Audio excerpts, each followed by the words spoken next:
Alors, normalement, une manipulation d'expression, ça ne pose pas problème pour vous en terminale maintenant.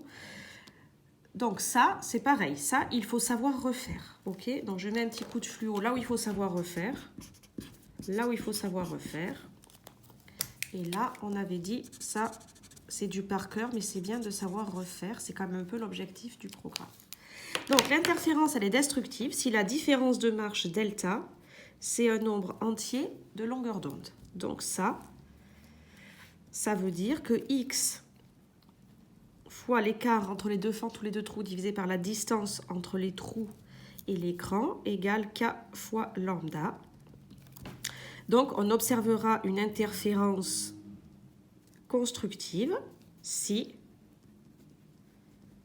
x, c'est-à-dire la distance par rapport au centre de l'écran, est un multiple de la longueur d'onde fois la distance à l'écran divisé par A. Donc, dans cette formule, vous voyez bien que les observations des franges brillantes et sombres, elles vont dépendre de la distance à l'écran et elles vont dépendre surtout de l'écart entre les trous. De même manière, on observe une interférence destructive si la différence de marge, donc x fois A sur D, est un nombre k plus 1 demi de lambda. Donc x égale k plus 1 demi de lambda fois d divisé par a. 1,5, 2,5, 3,5 longueur d'onde.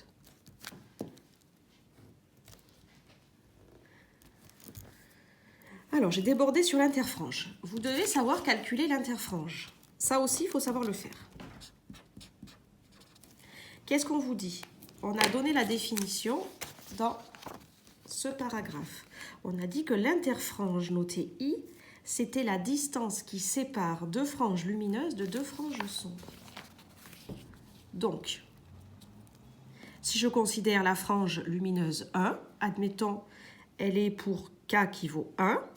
Si je considère la frange lumineuse 2, elle va être pour K qui vaut 2. Donc, on se retrouve avec l'interfrange I, c'est x2 moins x1. Donc, c'est égal à K fois lambda D sur A. Alors, excusez-moi, c'est K plus 1. Donc, c'est le suivant, moins le précédent. K plus 1 fois lambda D sur A, moins le précédent. Donc, moins K fois lambda D sur A. Donc, je développe.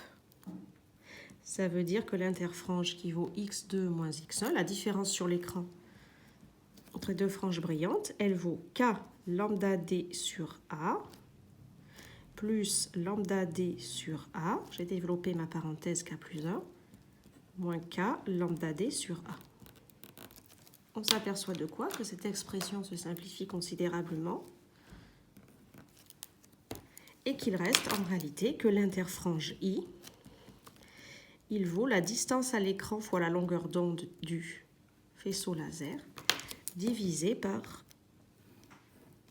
l'écart entre les fentes ou les trous.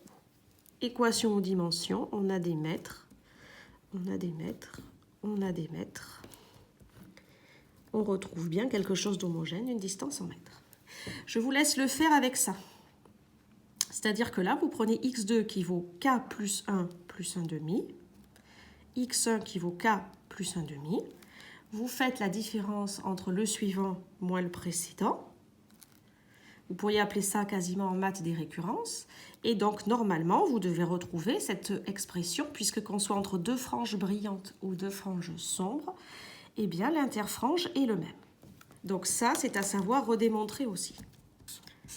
Redémontrer, redémontrer, redémontrer, redémontrer.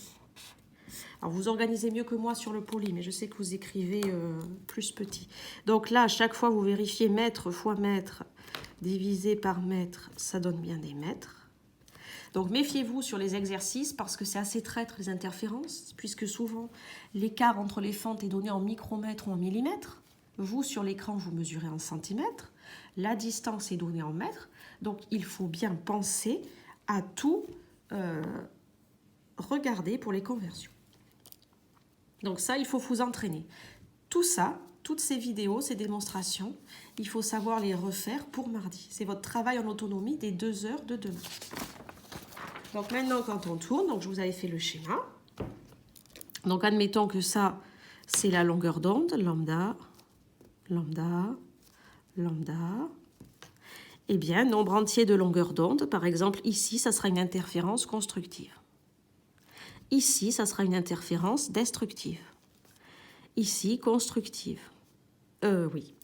Ici, ici, constructive. Ici, destructive. Ici, constructive aussi, pardon, puisque c'est des longueurs d'onde impaires, mais elles s'ajoutent. Et donc, c'est comme ça que vous obtenez un intervalle. Je vais vous poster un petit exercice sur ça, voir si c'est constructif ou destructif. Et enfin, l'addition de 2 signaux en langage Python, mais ça, nous le ferons ensemble. Bon, j'espère que vous allez arriver à comprendre. En vidéo, c'est pas pareil. En plus, comme je vous ai pas sous les yeux, l'interaction est limitée, donc parfois, je m'embrouille un peu dans le vocabulaire. Donc, je vous mets tout ça sur la chaîne YouTube. Et puis, donc, vous faites ça consciencieusement. Vous essayez de refaire demain. Vous faites la démonstration, puis 1 heure après, vous la refaites. Et ce week-end, vous essayez de la refaire. Et je vous mets les petits exercices corrigés. Bon courage, à bientôt!